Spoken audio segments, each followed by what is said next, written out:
Two prophets, one message. Hello, I'm Kendall Bryan Hunter, author of the book Consider My Servant Job, and this is Come Follow Me, Get to the Point, where I always show up, I always come prepared, we never take roll, and it's bring your own refreshments.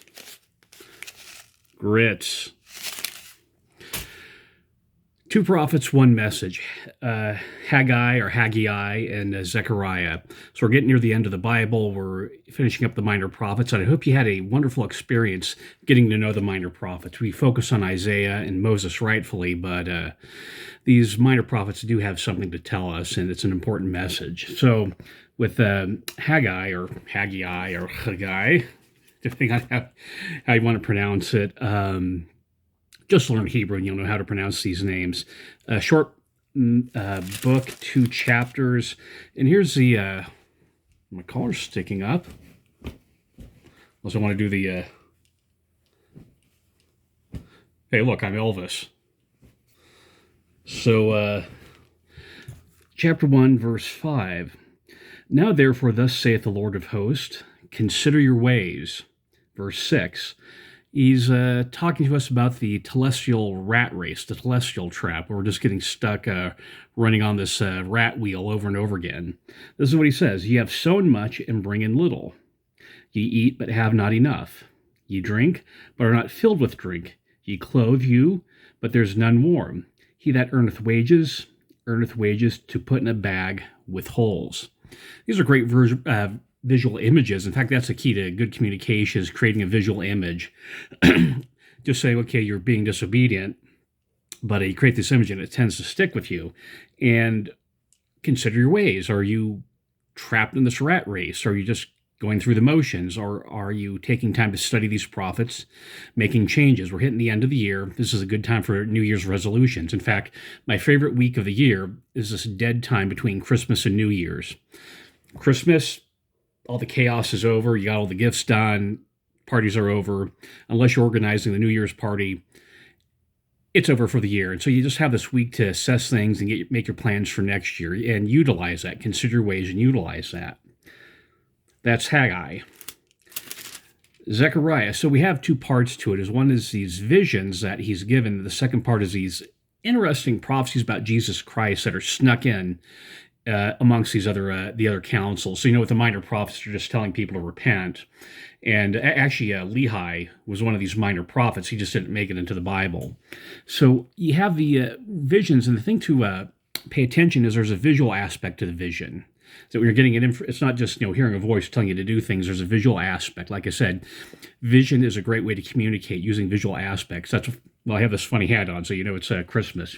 But this is something that Joseph Smith experienced. Joseph Smith, this is from Joseph Smith History 142, talking about the visit of Moroni. While Moroni, was conversing with me about the plates, the vision was open to my mind that I could see the place where the plates were deposited, and that so clearly and distinctly that I knew the place again when I visited it.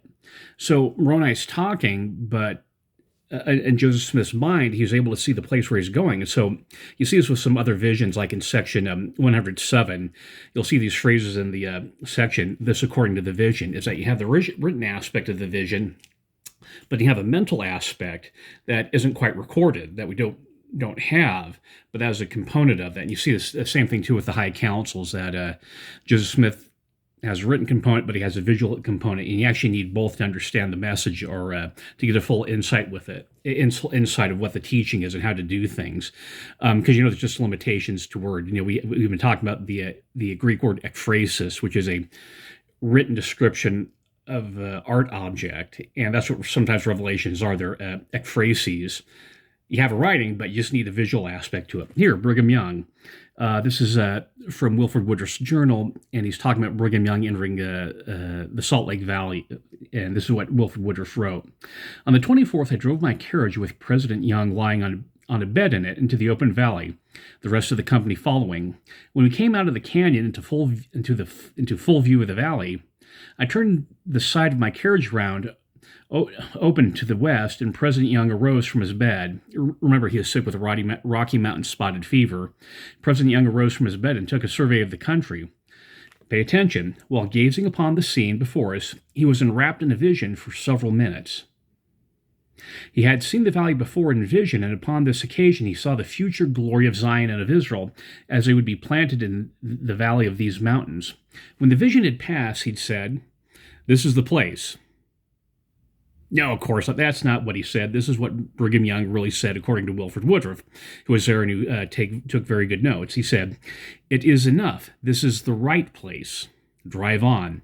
The source of that is Teachings of Wilford Woodruff Manual, and it's in chapter 14. Another aspect with these visions that Zechariah is getting is the angelic guide, that an angel's leading him along, and that you see that in the book of Ezekiel, where you have the angel measuring the temple. You see in Daniel 6 where Daniel sees Gabriel, and then you also have in the that may not be the right reference. Let me double check that reference. Well, it's in the book of Daniel anyway. You can just look it up on your own. And you also have in the book of Revelation with John the Revelator that he has angelic guides. Also, in the book of Mormon with Nephi and the vision that Nephi gets, where you have Lehi's dream, then you have Nephi gets a version of it, and he starts it with the spirit guide. He's asking him questions, says, "Look, what do you see?" And you see this with other prophets in the Old Testament. They're getting spiritual guides to teach them and instruct them about visions. So I'll talk about that a little bit later. So that's the first part of the book of Zechariah. The second part is these prophecies about Jesus Christ, which during Christmas time we tend to review, and it's helpful. They have a section in the help sections, or the study helps in the back of the Bible, and also on the app that shows you some of the parallels with times where the Old Testament is quoted in the New Testament, and you see this especially in the book of Matthew. 9:9, Christ on an ass. 10:4, out of him comes the nail. For Zechariah 11:12 and 13, Christ being sold for 30 pieces of silver. 12, verse 10, and chapter 13, verse 6, about the wounds in Christ. You want to compare that to D&C 637 and also 3 Nephi 11.